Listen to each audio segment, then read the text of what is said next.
I'm talking about. Attention not even about something, just being attentive. In the yogic systems, we have what is called as dashavadanis, shatavadanis. What this means is, a man will do 10 things at the same time.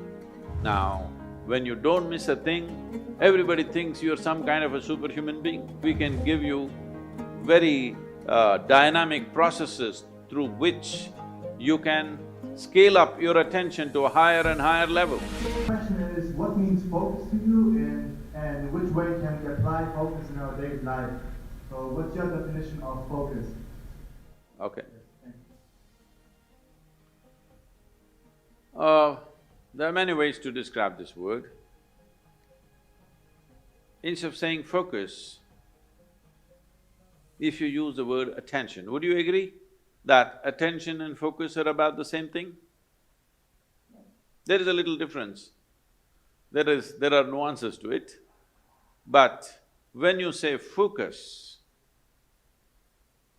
it's just like focusing a light on something means only a focus is always a spot. Attention can be much more widespread. See, right now, if you have clear vision, I'm having problems seeing the young man because you kept him in darkness there in the hall But if the hall was well lit, I don't have to focus myself to see the people who are sitting here. I just need attention. If I'm attentive, I will see all the people here the way they are. But now I get interested in this one young man, then I need focus. If I had only focus without the general attention about everything around me, indiscriminate attention I'm talking about, attention not even about something, just being attentive only because there is a certain level of attention and awareness within you, you even know that you exist. Otherwise, let's say in sleep, in your experience, neither the world exists nor you exist, all that's happened is there is no attention. Because there is no attention, there is no perception of any kind. So first thing is attention, that there is a general grasp of everything. Then there is a particular interest. Then we focus it down to that particular interest. So what is the purpose or what is the definition of focus? What is the use of focus? Where can focus get us?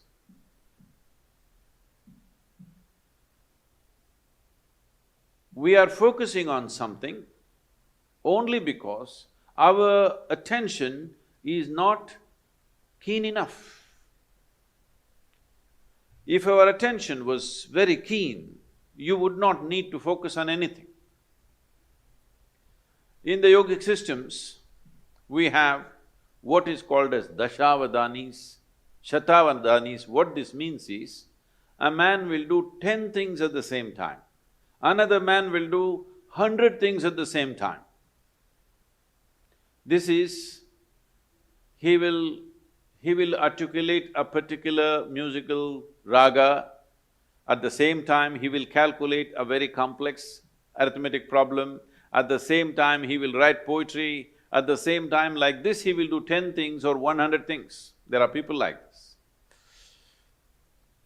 You can either use that to just be a stage performer, or you can just use it in your life, you're an entrepreneur.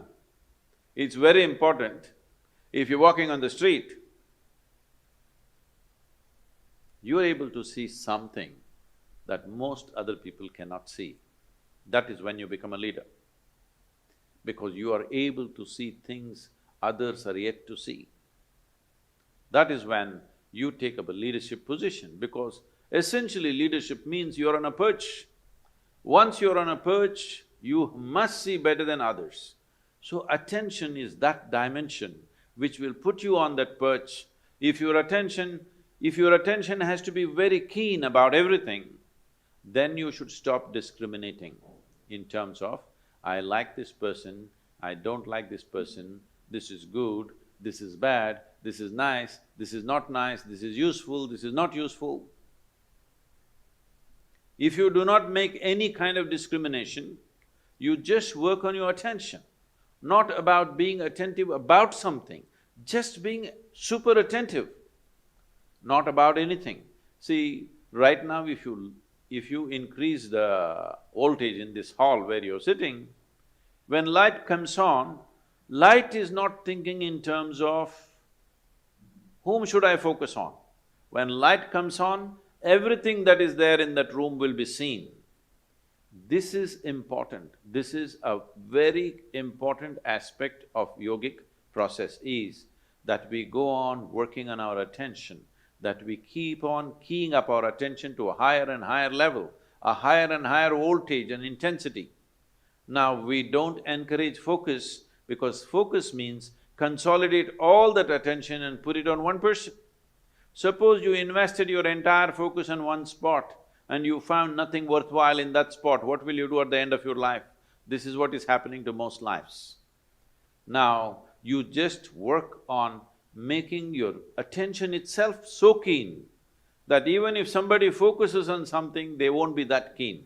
If your attention is that keen, you won't miss a thing in this universe. Now, when you don't miss a thing, everybody thinks you're some kind of a superhuman being. No, this is not about being superhuman. This is about realizing being human itself is super.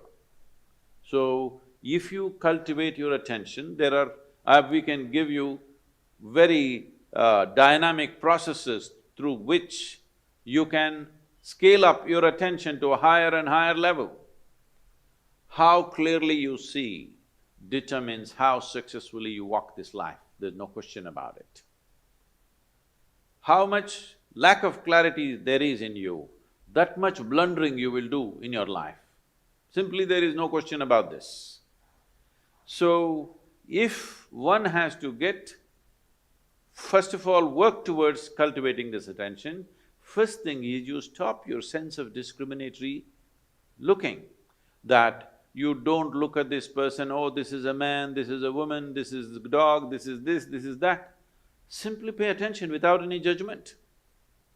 If you just pay attention to anything and everything without any judgment, you will see, if you just pay attention to an ant, there are phenomenal things. You're in Germany, who knows if you pay enough attention to an ant, you may come up with the best automobile on the planet because I have not seen any machine moving with as much dexterity as an ant moves. But I think nobody has paid enough attention to an ant. So, attention, raising the bar of attention is more important than focus. For immediate purposes, if you need to focus on something, you can. But right now you can do a simple experiment. If you sit with your face slightly upturned like this and close your eyes, you will see naturally there'll be a focus between your eyebrows. But you can be conscious of many things, people around you, your breath, the sensations in your body. You can be conscious of everything and still be focused. So mental focus is a limited possibility, but the attention, enhancement of attention that ultimately delivers you to a space where you become conscious, or in other people's words, super conscious, is just conscious, but people think you're super conscious. Because of this, you grasp everything as it is. The most important thing for this is that your mind is not functioning like a prism, distorting things and creating designs where they don't exist. Your mind has become like a plain mirror, it just shows everything just the way it is. Only when you see everything just the way it is, you will have the ability to handle everything sensibly, otherwise you make a mess out of many things.